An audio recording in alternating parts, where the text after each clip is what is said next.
धर्मासाठी मरावं कसं याचं उत्तम उदाहरण म्हणजे छत्रपती संभाजी महाराज, ज्यांनी आपल्या धर्मासाठी मरण पत्करलं. म्हणजे त्यांना सांगितलं होतं त्यावेळी की बाबा तुम्ही काय करा तर धर्मांतरण करा, म्हणजे तुम्हाला या मरण यातना आम्ही देतोय तर या आम्ही देणार नाही. कधी जेव्हा तुम्ही धर्मांतरण कराल, दुसऱ्या धर्मात प्रवेश कराल, तेव्हा संभाजी महाराज म्हणाले माझा जीव जरी गेला तरी सुद्धा मी धर्मांतरण करणार नाही. म्हणजे धर्मासाठी छत्रपती संभाजी महाराजांनी एवढ्या मरण यातना भोगल्या. 40 दिवस त्यांचे हाल हाल करून त्यांना मारलं.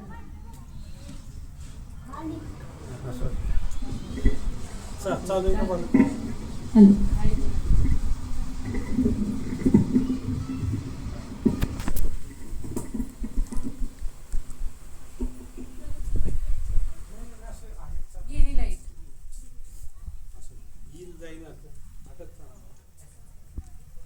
तर छत्रपती संभाजी महाराजांना म्हणजे हाल हाल करून मारलं. त्यांचा तुम्हाला बलिदान मास माहिती असेल.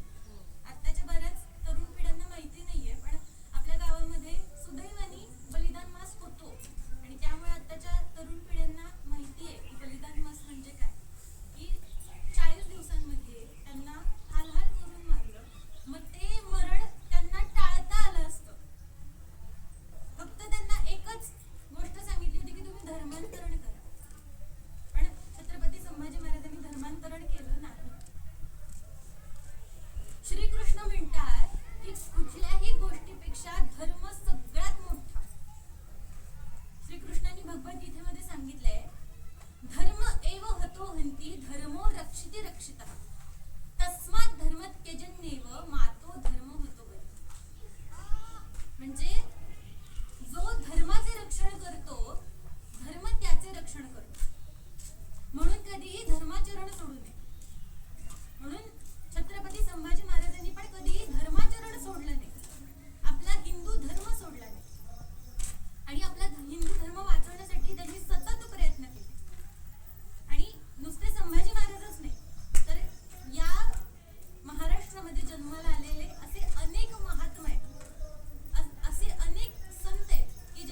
जेव्हा माणूस अहंकार, द्वेष, मोह, वासना, लोभ अशा अनेक बंधनात अडकून जातो आणि संत काय करतात, तर संत आपल्याला या बंधनातून बाहेर काढतात, या बंधनातून सोडवतात, या बंधनातून जागे करतात. म्हणून तुकाराम महाराज म्हणतात, काय सांगू संतांचे उपकार. संतांचे हे आपल्यावरती असलेले उपकार आहेत की या सगळ्या हे जे आहेत अहंकार, मोह, यातना, वासना, लोभ हे सगळे काय आहेत, आपल्या मनातले दोष आहेत. हे आपल्या मनातले दोष बाहेर काढण्यासाठी संत मला मदत करतात. म्हणजे हे संतांचे माझ्यावरती किती उपकार आहेत. म्हणून तुकाराम महाराज म्हणतात, काय सांगू संतांचे उपकार, माझं निरंतर जागा. मला सगळ्यातलं सगळं कळतं, मीच शहाणा असा माझा अहंकार आहे, असा मला गर्व आहे. एखाद्याचं चांगलं झालेलं मला बघवत नाही. समोरच्याची जर प्रगती होतीये तर त्याची प्रगती होतीये म्हणून त्याच्याबद्दल द्वेषाची भावना माझ्या मनात निर्माण होते. माझ्या मनात लोभ आहे. म्हणजे कितीही संपत्ती मला प्राप्त झाली तरी सुद्धा माझ्या मनात समाधान नाही.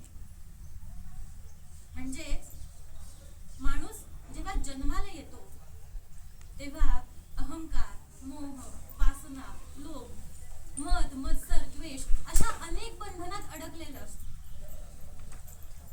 योग्य अयोग्याचा विवेक, जीवनाचा खरा उद्देश, आत्मिक उन्नतीचा मार्ग हा स्वतःच्या बळावरती शोधणे हे अनेकदा कठीण जाते. मग अशा वेळी संत काय करतात, तर संत मला जागे करतात.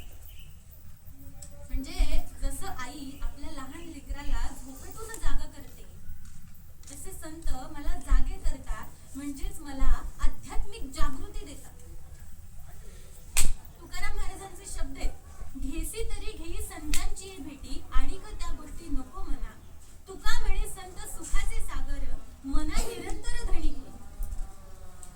म्हणजे काय हो, या संपूर्ण त्रिभुवनामध्ये संतांचा सहवास लाभणे हे फार कठीण आहे, फार कठीण, अतिशय दुर्मिळ आहे संतांचा सहवास लाभणे. श्रीकृष्ण म्हणतात, स महात्मा सुदुर्लभ. म्हणजे असा महात्मा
आणखी अत्यंत जीवनावश्यक गोष्ट म्हणजे ज्या पाण्याशिवाय आपण आपल्या जीवनाचा विचारच करू शकत नाही, ते पाणी सुद्धा आपल्याला आपल्या खिशात पैसा असेल तरच आपल्याला मिळणार आहे.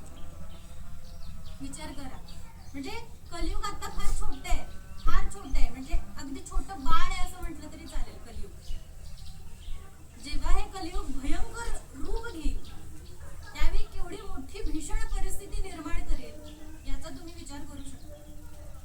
त्यामुळे संतांच्या सहवासामध्ये जर राहिलं ना तर या भयंकर परिस्थितीतून बाहेर पडण्याचा मार्ग आपल्याला मिळतो. त्यामुळे संतांच्या सहवासात राहावं किंवा संतांच्या सोबत राहावं. संत तुकाराम महाराज म्हणतात, जगाच्या कल्याणा संतांच्या विभूती देह कष्टविती परोपकारी. म्हणजे तुकाराम महाराज काय म्हणतात की परोपकार करण्यासाठी नदी वाहते. आपण जर नदीचं उदाहरण घेतलं तर नदी ही परोपकार करण्यासाठी वाहत असते. तुम्ही कधी नदीत गेला, नदीचं पाणी जर वापरलं तुम्ही, तर नदी कधी तुम्हाला म्हणते का माझं पाणी का वापरलं, माझं पाणी शेतीसाठी का वापरलं, माझं पाणी पिण्यासाठी का वापरलं, असं नदी कधी म्हणते का, कधी प्रश्न करते का? नाही, कारण परोपकार करण्यासाठीच तिची निर्मिती झाली. तसंच गाई आपल्याला दूध देते, गाई आपल्या पिल्लांना दूध देतेच देते, पण आपल्यालाही दूध देते. तेव्हा ती कधी असा विचार करते का की मी माझ्या पिल्लांनाच दूध देणार म्हणून मी तुम्हाला दूध देणार नाही, असं कधी विचार करते का? कधीच स्वार्थी विचार करते का? कधीच नाही. कारण परोपकार करण्यासाठीच तिची निर्मिती झाली. तसंच निसर्गाचं सुद्धा. आता निसर्गातील तुम्ही अनेक गोष्टींचं उदाहरण घेऊ शकता. आता समजा आपण झाडाचं उदाहरण घेतो. झाड कधी म्हणतं का तू मला पाणी घातलं नाहीस, तू मला खत घातलं नाहीस, माझी कधी काळजी घेतली नाहीस, मी तुला फळ देणार नाही, मी तुला फुल देणार नाही. कुठलंच झाड आपल्याला कधी म्हणालंय का? कारण परोपकार करण्यासाठीच यांची निर्मिती झाली. आणि म्हणून तुकाराम महाराज म्हणतात, जगाच्या कल्याणात संतांच्या विभूती देह कष्टविती परोपकार. म्हणजे संतांची निर्मिती याच्यासाठीच झालीये. कशासाठी? परोपकार करण्यासाठीच त्यांची निर्मिती झाली किंवा परोपकार करण्यासाठीच त्यांचा जन्म झालाय. म्हणून तुकाराम महाराज म्हणतात, जगाच्या कल्याणा म्हणजे जगाचे कल्याण करण्यासाठी, जगाच्या कल्याणात संतांच्या विभूती देह कष्टविती परोपकार. स्वतःचा देह कष्टवत आहे परोपकार करण्यासाठी. कोणाच्या? लोकांचा परोपकार करण्यासाठी. त्यामुळे संतांच्या सहवासामध्ये आपण राहिलं पाहिजे. आणि संत हे आपल्याला सारखे सांगत असतात. म्हणजे त्यांचं जर आपण कुठलंही, आता ही मी गाथा उघडून बघितली किंवा तुम्ही ज्ञानेश्वरी पाहिली तर प्रत्येक ग्रंथामध्ये त्यांनी कसं वागावं किंवा कसं वागू नये हे त्यांनी नमूद केलेलं आहे. संत आपल्याला सांगतात की कुणाचा द्वेष करू नका, स्वतःच्या मनामध्ये अहंकार धरू नका, कुणाचा रागराग करू नका, असं संत आपल्याला सतत सांगतात. पण माझ्या मनाच्या विरुद्ध जरा काही झालं की लगेच आपला अहंकार जागा होतो. माझ्या विरुद्ध कसं काही बोललं, माझ्या मनाविरुद्ध कसं काय केलं, लगेच आपल्याला राग येतो. मग ही जी आपली वृत्ती आहे ना, ती वृत्ती बदलणं फार गरजेचं आहे. म्हणजे ही आपली चूक नाहीये. जेव्हा आपण मनुष्य धर्म धारण केलेला आहे, आपल्याला जेव्हा मनुष्य धर्म मिळालेला आहे, तेव्हा गुण आणि दोष या दोन्ही सकट आपला जन्म झालेला आहे. त्यामुळे जसे गुण आपल्यामध्ये असणार आहे तसेच दोषही आपल्यात असणार आहेत. पण हे दोष बाहेर कसे काढायचे किंवा या दोषांचं आपण म्हणजे निवारण कसं करू शकतो, तर संतांच्या सहवासामध्ये याचं निवारण होईल. म्हणजे आपली जी वृत्ती आहे ना ती बदलणं फार गरजेचं आहे. आता एक छान मी दृष्टांत देते तुम्हाला, त्याच्यावरून तुम्हाला कळेल की वृत्ती बदलणं का गरजेचं आहे. एकदा एक माहूत आपला हत्ती घेऊन चालला होता. माहूत म्हणजे काय? हत्तीचं पालन करणारा जो माणूस असतो त्याला माहूत असं म्हणतात.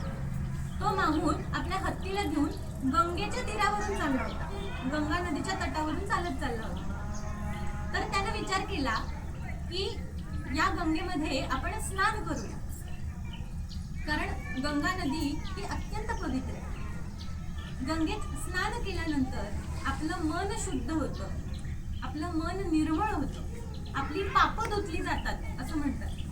म्हणून त्याने विचार काय केला की की आपण या गंगेमध्ये स्नान करूया. आणि तो गंगेत स्नान करण्यासाठी निघाला. तेवढ्यात त्याच्या मनात विचार आला, अरे मी तर स्नान करतोय, मग माझ्या हत्तीला पण मी स्नान घालेन, म्हणजे तो पण शुद्ध होईल, त्याचं पण मन निर्मळ होईल किंवा त्याची पण पापं धुतली जातील, असं त्यांनी विचार केला. म्हणून त्याने आधी हत्तीला स्नान घातलं स्वच्छ, आणि स्नान घालून त्याने तीरावरती हत्तीला येऊन बांधलं. त्यानंतर थोड्या वेळाने तो स्नान करायला गेला. त्याने पण स्वच्छ छान स्नान केलं आणि तो माघारी आला तर बघितलं तर हत्तीनं काय केलं होतं, तर त्याने त्या नदीच्या तीरावर असलेली सगळी वाळू सोंडेत भरली आणि सगळ्या अंगावरती टाकली होती.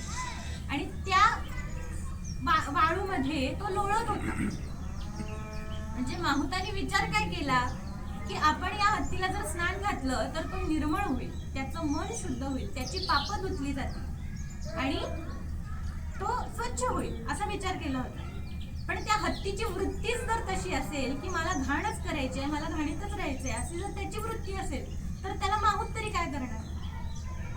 तसंच माणसांचे, माणसांना किती वेळा संतांनी सांगितलं की हे चांगलं हे वाईट, किती वेळा सांगितलं की हे वाईट आहे तुझ्यासाठी, नको करू, तरी सुद्धा आपल्या मनात नाही. आपण कधी ऐकतो का संतांचं? कधी ऐकतो? म्हणजे ही आपली वृत्ती बदलणं फार गरजेचं.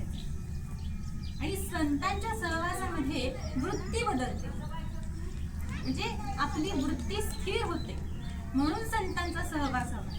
आणि म्हणून तुकाराम महाराज म्हणतात, काय सांगू संतांचे उपकार मज निरंतर जागवी.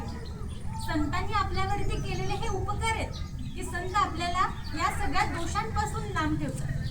म्हणून काय सांगू संतांचे उपकार मज निरंतर जागवी. अभंगाच्या पुढच्या चरणामध्ये तुकाराम महाराज म्हणतात, काय द्यावे त्याची भावे उतराई वाहता पायी जीव थोडा. काय म्हणाले तुकाराम महाराज? काय द्यावे त्याची भावे उतराई वाहता पायी जीव थोडा. म्हणजे मी संतांना काय देऊ, मी काय देऊ शकतो संतांना?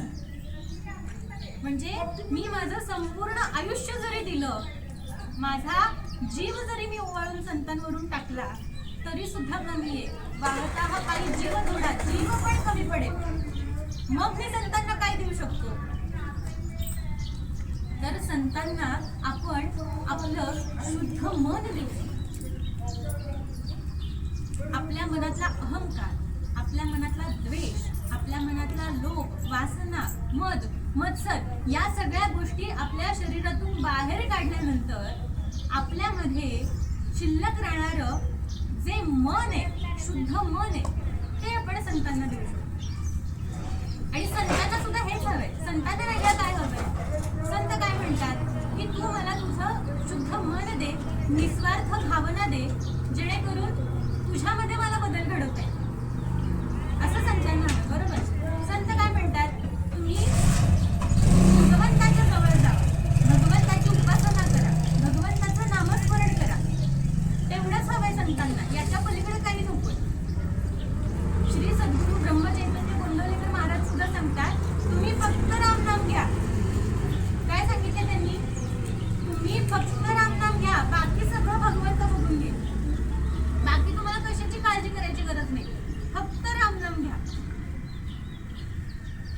समर्थ रामदास स्वामी सुद्धा तेच सांगतात. काय सांगतात? प्रभाते मनी रामचिंतित जावा, पुढे वैखरी राम आदि वदावा. सदाचार हा थोर सांडून येतो, जनी तोचतो मानवी धन्य होतो. समर्थ रामदास स्वामी सुद्धा वेगळं काय सांगतात? तेच सांगतात, रामाचं नाम घ्या, राम नाम घ्या, बाकी कशाची काळजी करू नका, सगळं भगवंतावरती टाकून द्या. आणि आत्ताच्या या कलियुगामध्ये सगळ्यात सोपी भक्ती दिली आहे, सगळ्यात सोपी. म्हणजे आपल्याला जर भगवंत प्राप्त करायचं आहे तर संत सांगतात किंवा स्वतः भगवंत पण सांगतो की तुम्ही फक्त माझं नाम घ्या, बाकी काही करू नका. कारण या कलियुगामध्ये अत्यंत सोपी आणि कुठलीही बंधनं नाही, तो कुठलीही बंधनं नाही. आता पूर्वीचा जर तुम्ही विचार केला तर जेव्हा आपण कथांमधून ऐकलंय, पुराणातल्या कथांमधून ऐकले की जेव्हा भगवंत प्राप्त करायचा होता तेव्हा लोक काय करायचे हो? काय करायची? एखाद्या गुहेत जाऊन बसायची, बरोबर? किंवा एखाद्या वनात जायची. वर्षानुवर्ष तपश्चर्या करायची आणि मग त्यांना भगवंत कुठे प्राप्त व्हायचे किंवा मोठे मोठे यज्ञ करायचे, मोठे मोठे उपासना करायचे, रामनाम घ्यायचे, अन्न पाणी सोडून उपवास करायचे. म्हणजे एवढं सगळं कठीण व्रत ते करायचे का? भगवंत प्राप्तीसाठी. आणि आत्ताच्या कलियुगामध्ये भगवंत काय सांगतो, तुम्ही फक्त माझं रामनाम घ्या आणि त्यालाही काही बंधन नाही. म्हणजे असं नाही की फक्त या वेळी माझं रामनाम घ्या, दिवस रात्र देवाऱ्यात बसून माझं रामनाम घ्या, असंही काही बंधन नाही. भगवंत काय सांगतात? भगवंत सांगतात उठता बसता खाता पिता काहीही काम करताना तुम्ही माझं रामनाम घ्या. उलट म्हणजे जेवण बनवताना जेव्हा स्त्री जेवण बनवते, कुठली स्त्री जेव्हा घरात जेवण बनवते तेव्हा तिनं आवर्जून रामनाम घ्यायला पाहिजे, भगवंताचं नामस्मरण करायला पाहिजे. कारण जेव्हा कुठलीही स्त्री जेवण बनवते तेव्हा त्या जेवणामध्ये ती जर रामनाम घेत असेल तिच्या मुखातून, तर त्या जेवणामध्ये ती म्हणत असलेल्या रामनामाची सकारात्मक शक्ती उतरते. आणि जेव्हा त्या जेवणामध्ये ती शक्ती उतरते तेव्हा सगळे कुटुंबाचे लोक मिळून ते जेवण जेवतात. म्हणजे ती सकारात्मक शक्ती सगळ्यांना मिळते. त्यामुळे उलट आपण जे काम करू ना ते काम करत असताना रामनाम घ्या, काहीच हरकत नाही. आणि भगवंतांनी सुद्धा तेच सांगितलं. आणि अत्यंत सोपी भक्ती भगवंतांनी याच्यामध्ये दिलेली आहे. आणि म्हणून तुकाराम महाराज काय म्हणाले की काय द्यावे त्याचे भावे उतराई, वाहता हा पायी जीव थोडा. त्यांना अगदी जीव जरी ओवाळून टाकला तरी कमी आहे. मग काय द्यायचं त्यांना? तर आपलं शुद्ध मन द्यायचं. एकलव्य जेव्हा धनुर्विद्या शिकत होता, एकलव्याने कधी प्रत्यक्ष धनुर्विद्या शिकली नाही, कधी प्रत्यक्ष शिकले नाही. गुरु द्रोणाचार्य जेव्हा आश्रमामध्ये त्यांच्या विद्यार्थ्यांना, त्यांच्या शिष्यांना जेव्हा धनुर्विद्या शिकवत होते तेव्हा एकलव्याने त्यांच्याकडे पाहून पाहून विद्या शिकली. त्यांच्याकडे पाहायचा, तो रोज जायचा, पाहायचा की गुरुजी काय शिकवतायत आणि तो घरी येऊन त्याचं सराव करायचा. त्यांनी ती पाहून पाहून विद्या शिकली आणि गुरूंची प्रतिमा डोळ्यासमोर ठेवून तो दिवस रात्र साधना करीत राहायचा. आणि एके दिवशी गुरु भक्तीच्या बळावर तो श्रेष्ठ धनुर्धर पण झाला, श्रेष्ठ धनुर्धर झाला. आणि जेव्हा ही गोष्ट गुरु द्रोणाचार्यांना समजली तेव्हा गुरु द्रोणाचार्य म्हणाले की तू माझ्याकडून विद्या घेतलीयस, बरोबर, माझ्याकडून तू ज्ञान प्राप्त केलंय, मला माहिती नसताना तू माझ्याकडून ज्ञान प्राप्त केलंयस, मग तू मला आता गुरुदक्षिणा दे, असं गुरु द्रोणाचार्यांनी सांगितलं.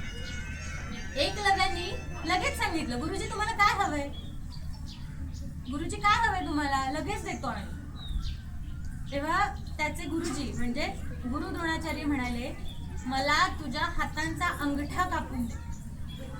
काय म्हणाले? हातांचा अंगठा कापून दे. त्यावेळी एकलव्यांनी एका क्षणाचाही विचार केला नाही, आपल्या हातांचा अंगठा कापला आणि आपल्या गुरुजींच्या चरणी अर्पण केला. म्हणजे विचार करा, त्यांनी एवढे वर्ष साधना केली, एवढे श्रेष्ठ धनुर्धर झाला आणि स्वतःचा अंगठा कापून जर त्यांनी चरणाशी अर्पण केला असेल, अंगठाच जर नसेल तर त्याच्या धनुर्विद्येचा काय उपयोग सांगा. पण तरीही त्याने हे केलं का? वाहता हा पायी जीव थोडा. अशा लोकांना जीव जरी दिला तरी कमी आहे, मग अंगठा काय. एकलव्यांनी पण हेच उदाहरण आपल्याला दाखवून दिलं की वाहता हा पायी जीव थोडा. हनुमंतांचं पण तसंच आहे. हनुमंतांनी आपलं संपूर्ण आयुष्य प्रभू श्री रामचंद्रांच्या चरणाशी घालवलं. जेव्हा वनवासामध्ये प्रभू श्री रामचंद्र होते तेव्हा सीतामातेचं हरण झालं आणि हरण झाल्यानंतर सीतामातेला शोधण्यासाठी प्रभू श्री रामचंद्र वनामध्ये लक्ष्मणासोबत वनामध्ये फिरत होते आणि त्यावेळी हनुमंतांशी त्यांची भेट झाली. हनुमंतांना पहिल्या क्षणीच कळलं की हे प्रभू श्री रामचंद्र आणि तेव्हापासून हनुमान हे प्रभू श्री रामचंद्रांच्या चरणाशी सेवेला रुजू झाले. आणि जेव्हा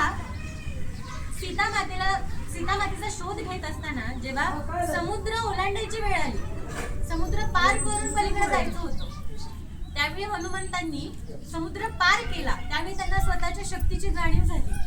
त्यांनी समुद्र पार केला, सीतामातेला भेटले, सीतामातेला तिथे धीर दिला आणि तिथे रावणाला दहशत माजवून आलेत रावणाच्या लंकेमध्ये. म्हणजे स्वतः एक वानर असून सुद्धा वानराची शक्ती काय असेल किंवा प्रभू श्री रामचंद्रांच्या सैन्याची शक्ती केवढी आहे याची दहशत माजवली हनुमंतांनी लंकेमध्ये. आणि तेव्हा हनुमंत दहशत माजवून माघारी आले. आणि माघारी आल्यानंतर जेव्हा युद्ध सुरू होतं, युद्ध करणार होते प्रभू श्री रामचंद्र रावणासोबत, त्यावेळी त्या युद्धामध्ये लक्ष्मण मूर्छित होऊन पडले, त्यांना बाण लागलं. आणि त्यांना वाचवण्यासाठी संजीवनी एकच गोष्ट त्यांना वाचवण्याची होती. आणि ती संजीवनी कुठे भेटणार होती? द्रोणागिरी पर्वतावर. तर तेव्हा प्रभू श्री रामचंद्रांनी हनुमंतांना विचारलं की तुम्ही हे कार्य करू शकता का? त्यावेळी हनुमंत म्हणाले, हो मी करू शकतो हे कार्य. आणि त्यांनी संजीवनी आणण्यासाठी द्रोणागिरी पर्वतावरती गेले, पण त्यांना कळालं नाही संजीवनी कुठली, म्हणून त्यांनी अख्खाच्या अख्खा द्रोणागिरी पर्वत उचलला आणि प्रभू श्री रामचंद्रांच्या चरणाशी अर्पण केले. आणि एवढं सगळं कार्य हनुमंतांनी प्रभू श्री रामचंद्रांसाठी केलं. जेव्हा प्रभू श्री रामचंद्र त्या युद्धामध्ये जिंकले आणि सीतामातेला घेऊन जेव्हा अयोध्येमध्ये आले, तेव्हा सगळेजण म्हणायला लागले की हनुमंतांनी एवढी तुमची सेवा केली, एवढी तुमची मदत केली, तर त्यांना काहीतरी तुम्ही द्या. तेव्हा प्रभू श्री रामचंद्रांनी हनुमंतांना विचारलं, हनुमाना तुला काय हवं रे बाळा? तू माझी एवढी सेवा केली, तू माझी एवढी निस्वार्थ भक्ती केली, मी तुला काय देऊ शकतो? हनुमान फक्त एवढंच म्हणाले, मला तुमची निस्वार्थ भक्ती द्या, मला फक्त तुमच्या चरणाशी राहायचंय. एवढंच फक्त हनुमंतांनी मागितलं. म्हणजे आपल्याला पण इतकं नम्र होता यावं, इतकं नम्र होता यावं की आपल्यातले हे दोष बाहेर जाऊन आपल्यामध्ये सद्गुण निर्माण व्हावे. हे कशामुळे होतात? कुणामुळे होतात? तर संतांच्या सहवासामुळे होतात. त्यामुळे काय म्हणाले तुकाराम महाराज, काय द्यावे त्यासी भावे उतराई, वाहता पायी जीव तुला. आणि अभंगाचं पुढचं चरण आहे, सहज बोलणे हित उपदेश करुणी सायास शिकवी. पुढच्या चरणात काय म्हणाले? सहज बोलणे हित उपदेश करुणी सायास शिकवी. म्हणजे आपण जेव्हा आपलं आयुष्य जगत असतो तेव्हा तुकाराम महाराज म्हणतात की संत काय करतात, म्हणजे अगदी त्यांच्या सहज बोलण्यातून सुद्धा आपल्याला ते उपदेश करत असतात. अगदी सहज बोलण्यातून सुद्धा. म्हणजे जेव्हा तत्वज्ञान सांगायला बसतील तेव्हा तर ते सांगतातच, पण जेव्हा ते सहज जरी बोलतायत, सहज अनुकरण करतायत किंवा सहज आचरण करतायत, तेव्हा सुद्धा ते आपल्याला हिताचा उपदेश करतात. त्यांच्या प्रत्येक गोष्टीमध्ये हित उपदेश दडलेला असतो, असं संत तुकाराम महाराज म्हणतात. बरोबर. संत तुकाराम महाराजांनी सांगितलं की संतांचा उपदेश हा आपल्यासाठी फार मोलाचा आहे. कारण त्यांचा उपदेश जर आपल्याला झाला नाही तर आपण चुकीच्या मार्गावरती जाऊ. आणि समर्थ रामदास स्वामी म्हणतात, जे जे आपण असे घ्यावे ते ते इतरांचे सांगावे, शहाणे करूनही सोडावे सकल जन. काय म्हणाले? जे जे आपण असे ठावे ते ते इतरांचे सांगावे, शहाणे करूनही सोडावे सकल जन. म्हणजे समर्थ रामदास स्वामी म्हणतात, आपल्याकडे असलेलं जे चांगलं, योग्य आणि उपयुक्त असं ज्ञान असेल ते आपण इतरांना द्यावं. कधीही स्वतःकडे ते ज्ञान ठेवू नये, आपण ते इतरांना द्यावं. म्हणजे मी शिकलो, मला ज्ञान प्राप्त झालं, मला समजलं आणि मग मी थांबलो, हा स्वार्थ आहे. म्हणजे तुम्ही नुसतं शिक्षण जरी घेतलं ना, तुम्ही फक्त शिक्षण घेताय आणि ते तुम्हाला स्वतःपुरतं मर्यादित ठेवताय, तर हा तुमचा स्वार्थ आहे. संत सांगतात की तुम्ही घेतलेलं शिक्षण हे लोकांच्या जनकल्याणासाठी उपयोगाला यायला पाहिजे. तुम्ही शिक्षण घेतलं स्वतःपुरतं, त्याचा काय उपयोग जर तुम्ही जनकल्याणासाठीच ते वापरलं नाही किंवा लोकांना शहाणा करण्यासाठी, लोकांना ज्ञान देण्यासाठी जर तुम्ही तुमचं ज्ञान वापरलं नाही तर त्याचा काहीही उपयोग नाही, असं संत म्हणतात. म्हणून समर्थ रामदास स्वामी म्हणतात, जे जे आपण असे ठावे ते ते इतरांचे सांगावे, शहाणे करून मी सोडावे सकल जन. आणि आपल्याला असलेलं ज्ञान हे दुसऱ्यांना देताना फक्त ज्ञान देऊ नये, म्हणजे बरेच लोक काय करतात की स्वतःकडे ज्ञान आहे त्याची माहिती दुसऱ्याला देतात की हे असं असं आहे, ते तसं तसं आहे, म्हणजे त्याची माहिती देतात. माहिती देऊन उपयोग आहे का हो? तसा दृष्टिकोन द्यायला पाहिजे. म्हणजे माणूस तसा निर्णय घेण्यासाठी, म्हणजे योग्य निर्णय घेण्यासाठी तो सक्षम होईल. त्याला नुसती माहिती देऊन उपयोग नाही, तर त्याला तसा दृष्टिकोन द्यावा की जेणेकरून त्याच्या आयुष्यामध्ये कसं वागायचं किंवा कसं वागू नये याचा दृष्टिकोन त्याला प्राप्त होईल. आता याचं एक उदाहरण द्यायचं म्हटलं तर जेव्हा देहू गावामध्ये संत तुकाराम महाराज अभंग रचना करीत होते, भगवंताचं नामस्मरण करत होते, विठ्ठलाच्या भक्तीत गुंग होते आणि जेव्हा ते कीर्तन पण करायचे तुकाराम महाराज, तर या गोष्टी ते देहू गावामध्ये करीत असताना त्यावेळी अनेक लोकांनी त्यांच्यावरती आक्षेप घेतला. अनेक कर्मठ लोकांनी आक्षेप घेतला. ते म्हणाले की हा कोण माणूस आहे ज्याला धर्माचं ज्ञान नाही, शास्त्राचं ज्ञान नाही, आणि असा हा माणूस आम्हाला धर्म काय शिकवतो किंवा आम्हाला काय शिक्षण देतो, असा बरेच कर्मठ लोकांनी असा आरोप केला. त्यावेळी तुकाराम महाराजांनी स्वतःचा पक्ष मांडण्यासाठी काहीही केलं नाही. ते अत्यंत नम्र होते, अत्यंत शांत होते. स्वतःची बाजू मांडण्याचा प्रयत्न केला नाही त्यांनी अजिबात. त्यावेळी कर्मठ लोकांनी सांगितलं की तुम्ही ही लिहिलेली गाथा आहे, तुमचे जे अभंग आहेत ते सुद्धा शास्त्र मार्गाने नाही आहेत, हे शास्त्राच्या सोबत नाही आहेत, शास्त्र विरुद्ध आहेत, असं बरेच कर्मठ लोकांनी प्रयत्न केला सांगण्याचा. आणि म्हणाले हे तुमचे अभंगाची गाथा तुमची ही नष्ट केली पाहिजे, ही ठेवून उपयोग नाही, तुम्ही लोकांना चुकीचं ज्ञान देताय. आणि त्यावेळी ते म्हणाले तुमची ही गाथा नष्ट केली पाहिजे, इंद्रायणीमध्ये जाऊन ही गाथा विसर्जन केली पाहिजे, असं बऱ्याच लोकांनी सांगितलं. ती लोक तुकाराम महाराजांना इंद्रायणी काठी घेऊन गेले गाथेसोबत आणि म्हणाले ही गाथा तुम्ही इंद्रायणीमध्ये विसर्जन करा, त्याशिवाय ही नष्ट होणार नाही. आणि तुकाराम महाराज गेले इंद्रायणी काठी. अत्यंत नम्र होते, अत्यंत शांत, काही कोणाला म्हणत बसले नाही किंवा स्वतःचा पक्ष कोणाला सांगत बसले नाही. आपली गाथा घेतली, इंद्रायणी काठी गेले, इंद्रायणीमध्ये ती गाथा अशी धरली आणि म्हणाले विठ्ठलाशी म्हणतायत विठ्ठला, हे जे मी गाथा लिहिली किंवा हे जे मी अभंग लिहिले हे तू मला दृष्टी दिलीस, तू मला ते ज्ञान दिलंस म्हणून मी हे लिहू शकलो. माझ्याकडे माझं स्वतःचं एवढं ज्ञान नाही की मी ही गाथा तयार करू शकतो, ही गाथा निर्माण करू शकतो, हे तुझ्या कृपेमुळे झालेली गोष्ट आहे. आणि जर यात काही दोष असेल तर ही नष्ट व्हावी, असं तुकाराम महाराज मनातल्या मनात भगवंताशी बोलतायत. आणि त्यांनी ती गाथा इंद्रायणीमध्ये विसर्जन केलं. त्या दिवसानंतर त्यांना सहनच झालं नाही की आपली गाथा आपण इंद्रायणीमध्ये विसर्जन केली. त्यांनी त्यांचं अन्न पाणी सोडलं, संपूर्ण त्यांना फार त्रास झाला. त्यानंतर त्यांनी भगवंताच्या नामस्मरणातच ते सतत राहिले, भगवंताचं नाम घेत राहिले, विठ्ठलाची भक्ती करत राहिले की विठ्ठला जर माझे याच्यात दोष असेल तर ते नष्ट व्हावं, पण हे तुझ्या कृपेमुळे झालेलं आहे, हे तुझ्यामुळे शक्य झालेलं आहे, म्हणून त्यांनी विसर्जन केलं. आणि त्यानंतर 1-2-4 दिवसांनी ती गाथा आपोआप पाण्याच्या वरती आली आणि अत्यंत सुस्थितीमध्ये, अजिबात ती भिजली नाही, काही नाही, अत्यंत कोरड्या अवस्थेमध्ये, अत्यंत सुस्थितीमध्ये ती गाथा इंद्रायणीच्या वरती आली.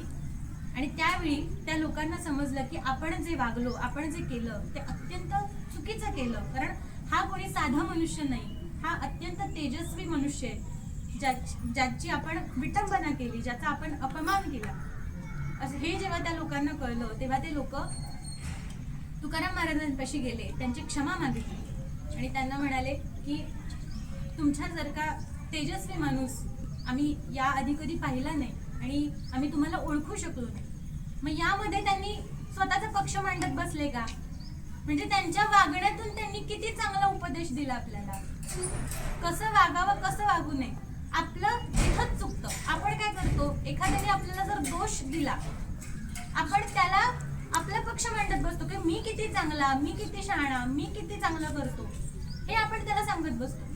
मग हे सांगण्यापेक्षा आपल्या कर्माने आपण मोठं व्हावं. तुकाराम महाराजांच्या पण कर्माने ते मोठे झाले. त्यांनी गाथा लिहिली होती, आणि म्हणून ती आणि त्यांनी दुसरी गोष्ट म्हणजे भगवंताची निस्वार्थ भक्ती केली, म्हणून त्या गाथेला काहीही झालं नाही. म्हणून तुकाराम महाराज काय म्हणतात की सहज बोलणे हित उपदेश करुणी सायास शिकविली. म्हणजे अगदी सहज बोलून किंवा त्यांच्या सहज वागण्यातून सुद्धा आपल्याला हित उपदेश मिळतो की आपण आयुष्यामध्ये आपल्या कसं वागावं. अजून एक सुंदर उदाहरण म्हणजे संत एकनाथ महाराजांनी त्यांचं भारूड लिहिलं. त्या भारुडामध्ये ते लिहितात, मनुष्य इंगळे अति दारुण मज नांगा मारिला तिनं सर्वांगी वेदना जाण त्या इंगळीची. आता या वाक्यामधून आपल्याला काय कळतं की एक इंगळी म्हणजे काय, विंचू. त्या विंचूनी एका मनुष्याला दंश केला. दंश केल्यामुळे त्या मनुष्याच्या अंगात विष भिनले आणि तो व्याकुळ झाला, असं आपल्याला या वाक्यातून कळतं, बरोबर. पण ह्या वाक्याचा अर्थ असा आहे का की विंचू चावला, त्याला दंश झाला, त्याचं शरीर व्याकुळ झालं, हा त्याचा अर्थ आहे का? नाही. काय म्हणाले, इंगळी म्हणजे काय, इंगळी म्हणजे विंचू किंवा आपण म्हणू शकतो विषारी किडा एखादा. मग मनुष्याला मनुष्य इंगळी अति दारुण मज नांगा मारिला तिनं सर्वांगी वेदना जाण त्या इंगळीची. म्हणजे त्याला विंचू दंश झालाय, म्हणजे खरोखरचा विंचू दंश झालाय का? नाही. तर त्याच्या मनात दोष आहे, ज्याला आपण षडरिपू म्हणतो. त्याच्या मनात षडरिपू आहे. मग हे षडरिपू कुठले? अहंकार, क्रोध, मद, मत्सर, मोह, वासना, हे सगळे षडरिपू आहेत. आणि या षडरिपूंचा दंश मला झालाय आणि म्हणून माझं मन व्याकुळ झालंय. म्हणजे किती सहज बोलून जातात, मनुष्य इंगळी अति दारुण मज नांगा मारिला तिनं सर्वांगी वेदना जाण त्या इंगळीची. म्हणजे सहज बोलून गेलेत एक वाक्य, पण त्याचा अर्थ किती मोठा आहे. म्हणजे मला या मायारूपी या दोषांचं दंश झालेलं आहे आणि याच्यातून मला मुक्त कर. मग याच्यातून मुक्त मला कोण करणार आहे? तर संतांचा सहवास आपल्याला याच्यातून मुक्त करणार आहे. संतांनी आपल्यासाठी केलेलं कार्य त्याच्यातून आपल्याला मुक्त करणार आहे. आणि म्हणून तुकाराम महाराज म्हणतात की सहज बोलणे हित उपदेश करुणी सायास शिकणे. पुढच्या चरणामध्ये तुकाराम महाराज काय म्हणतात, तुका म्हणे वत्स धेनुचे चित्ती तैसे मज येती सांभाळित. काय म्हणाले, तुका म्हणे वत्स धेनुचे चित्ती तैसे मज येती सांभाळित. वत्स म्हणजे काय? वत्स म्हणजे वासरू. आणि धेनू म्हणजे काय? धेनू म्हणजे काय, म्हणजे गाईचं वासरू जेव्हा गाईपाशी नसतं तेव्हा गाय कशी व्याकुळ होते, कशी व्याकुळ होते. किंवा आपल्या त्या म्हणजे त्या वासराने जर काही खाल्लं नाही, पिल्लं नाही, दूध पिलं नाही, तर ती गाय कशी व्याकुळ होते. किंवा आईचं सुद्धा उदाहरण घ्या, आपली आई कशी व्याकुळ होते, आपल्या लेकरांनी काही खाल्लं नाही, पिल्लं नाही, त्याला काही झालं तर कशी व्याकुळ होते. तसंच संत सुद्धा आपल्या बाबतीत व्याकुळ होतात. तसे आपल्याला आई आपल्याला जशी सांभाळते, जसं गाई वासराला सांभाळते, तसेच संत हे आपल्याला सांभाळत असतात. म्हणजे त्या गायीच्या सोबत जेव्हा वासरू असतं तेव्हा ते एकदम निश्चिंत असतं, त्याला कशाचीही पर्वा नसते, त्याला अत्यंत सुरक्षित वाटतं त्याच्या आईपाशी. तसंच आपलं सुद्धा आहे, आपल्याला पण आपल्या आईच्या कुशीत अत्यंत सुरक्षित वाटतं. म्हणजे लहान बाळ असेल तर त्याला सगळ्यात सुरक्षित जागा कुठली, तर त्याच्या आईची कुशी. त्याच्या आईच्या कुशीत त्याला सुरक्षित वाटतं. तसंच संत सांगतात की या संतांच्या सहवासामध्ये आपल्याला संत सुरक्षित ठेवतात. संत सुरक्षित ठेवतात का? कारण त्या मायारूपी संसारात मी अडकून जातो आणि त्याच्यामध्ये संत मला सुरक्षित ठेवतात. म्हणून तुकाराम महाराज म्हणाले की तुका म्हणे वत्स धेनुचे चित्ती तैसे मज येती सांभाळी. आणि असेच आपल्याला संत आणि भगवंत हे आपल्यावरती लक्ष ठेवून असतात, आपल्याला सांभाळतात. म्हणजे या संपूर्ण अभंगामध्ये तुकाराम महाराजांना काय सांगायचंय हो? सरळ साधं सांगायचे की आपल्यामध्ये असणारे जे दुर्गुण आहेत ते जर बाहेर काढायचे असतील तर आपल्याला संतांचा सहवास मिळणं फार गरजेचं आहे आणि संतांच्या सहवासामध्ये आपण राहणं फार गरजेचं आहे. आता संतांना जर समजा आपण परिसाची उपमा दिली. परीस म्हणजे काय? परीस नावाचा दगड हा लोखंडाचेही सोने करतो. म्हणजे त्या परिसाकडे ती क्षमता आहे की तो लोखंडाचे पण सोने करतो, पण त्या लोखंडाला स्वतःचा परीसपणा देऊ शकत नाही. पण संत तसे नाहीयेत. संत काय करतात, त्यांच्या सहवासामध्ये ते मनुष्याला संतच बनवतात. म्हणजे याचं उदाहरण घ्यायचं म्हटलं तर तुकाराम महाराज त्यांच्या अभंगात सांगतात, आपणासारखे करीती तात्काळ नाही काळ वेळ द्यायला. म्हणजे त्यांच्यामध्ये कुठली वेगळी भावनाच नसते. आता शिक्षकाचं जर उदाहरण घेतलं तर शिक्षकाने विद्या दिली, शिक्षण दिलं, तर तो विद्यार्थी शिक्षण घेतो, पण तो शिक्षक होतो का? नाही. तो विद्या तर घेतो शिक्षकाकडून, पण तो शिक्षक होतो का? नाही. तसंच संतांचे, संत काय करतात, संत विद्या देतात, संत शिकवतात, पण संत हे संतांसारखेच करतात. त्याला संतांसारखेच करतात. मनामध्ये कुठलेही दोष, कुठलीही भावना, कुठलाही मत्सर राहू देत नाही संत आपल्यामध्ये. म्हणून संतांचा सहवास मिळणं फार गरजेचं आहे. आणि संतांनीही आपल्यावरती केलेले उपकार आहेत. म्हणून तुकाराम महाराज म्हणतात की काय सांगू संतांचे उपकार, माझं निरंतर जागत. आणि म्हणून हा प्रवचनासाठी आज हा अभंग घेतला होता की ज्याच्यामध्ये आपण संतांचे उपकार आपल्यावरती किती आहेत, काय आहेत हे आपल्याला सांगता येईल. आणि आत्ता या कलियुगामध्ये फार गरज आहे आपल्याला संतांच्या मार्गांवरती जाण्यासाठी. कारण आत्ताची ही तरुण पिढी फार भरकटत चालली आहे, फार वाईट वळणावरती जाताना आपल्याला दिसते. कारण भयंकर भीषण परिस्थिती इथून पुढे निर्माण होणार आहे. आणि याच्यातून आपल्याला कोण वाचवेल, तर सत्संग वाचवेल, रामनाम वाचवेल. त्यामुळे माझं एवढंच सांगणं आहे सगळ्यांना की रामनाम घ्या, आपलं सतत उपासना आपल्याकडून घडू द्या. आपल्या जीवनामध्ये आपण जेवढी उपासना आपण घडवू तेवढीच उपासना आपल्या घरच्यांकडूनही, आपल्या लहान मुलांना खरं तर शक्यतो सांगा, जेवढं उपासना त्यांच्याकडून घडेल तेवढीच चांगली. कारण तुम्ही जर तुमच्या मुलांना शिकवलं नाही की कसं वागायचं, कसं बोलायचं, आपला हिंदू धर्म काय, आपली हिंदू संस्कृती काय, आपला देव काय, आपली भक्ती काय, हे जर आपणच आपल्या मुलांना सांगितलं नाही, आपल्या पुढच्या पिढ्यांना सांगितलं नाही, तर त्यांना कसं कळेल की नक्की आपला हिंदू धर्म काय, आपली कर्तव्य काय, हे त्यांना नाही समजत. त्यामुळे ही जबाबदारी आपली आहे की आपण आपल्या मुलांना कसं वाढवायचं, कसं त्यांना पुढे न्यायचं, ही आपली जबाबदारी. आणि यासाठी संतांचा सहवास मिळणं फार गरजेचं आहे. सगळ्यांनी म्हणजे कुठल्याही वाईट संतांच्या नादाला न लागता, ते ज्यांनी आपल्याला हे देऊन ठेवलेलं आहे, ज्ञानेश्वरी वाचा, ही तुकारामांची गाथा वाचा, प्रत्येक अभंगामध्ये वेगळा काही ना काहीतरी उपदेश त्यांनी केलेला आहे. आणि अत्यंत साध्या सोप्या पद्धतीने दिलेली ही ज्ञानेश्वरी आहे आणि ही तुकारामांची गाथा आहे. ज्ञानेश्वरी म्हणजे काय माहितीये का, श्रीकृष्णांनी जे भगवद्गीतेमध्ये सांगितलं ना, तेच सोप्या पद्धतीनं ज्ञानेश्वरीमध्ये सांगितलेलं. कारण ज्ञानेश्वरी, पूर्वी लोकांना संस्कृत एवढं कळायचं नाही, संस्कृत वाचायला अवघड जायचं. त्यामुळे ज्ञानेश्वरांनी काय केलं, त्यालाच भावार्थ दीपिका म्हणतात, त्यांनी काय केलं की तीच भगवद्गीता ही सोप्या भाषेमध्ये लिहिली, त्यालाच आपण ज्ञानेश्वरी म्हणतो. त्यामुळे ती ज्ञानेश्वरी वाचावी सगळ्यांनी. आपल्या या तुकारामांच्या गाथा या तर काय मराठीतूनच आहेत, त्यामुळे या समजायला काय अवघड नाही. त्यामुळे अत्यंत सोपं करून ठेवलंय आपल्यासाठी सगळ्या संतांनी आधीच. आपलं फक्त एवढंच काम आहे, हे उघडायचंय, वाचायचंय आणि हे समजून घ्यायचंय आणि ते आचरणात आणायचंय, नुसतंच वाचायचं नाही. त्यामुळे आजच्या या प्रवचन सेवेसाठी हा अभंग निवडला होता आणि झालेली प्रवचन सेवा ही भगवंताच्या चरणी अर्पण करते आणि आजच्या या सेवेला पूर्ण विराम देते. पुंडलिक वरदा हरी विठ्ठल श्री ज्ञानदेव तुकाराम पंढरीनाथ महाराज की जय, माऊली ज्ञानेश्वर महाराज की जय, जगद्गुरु तुकाराम महाराज की जय. जय जय रघुवीर समर्थ.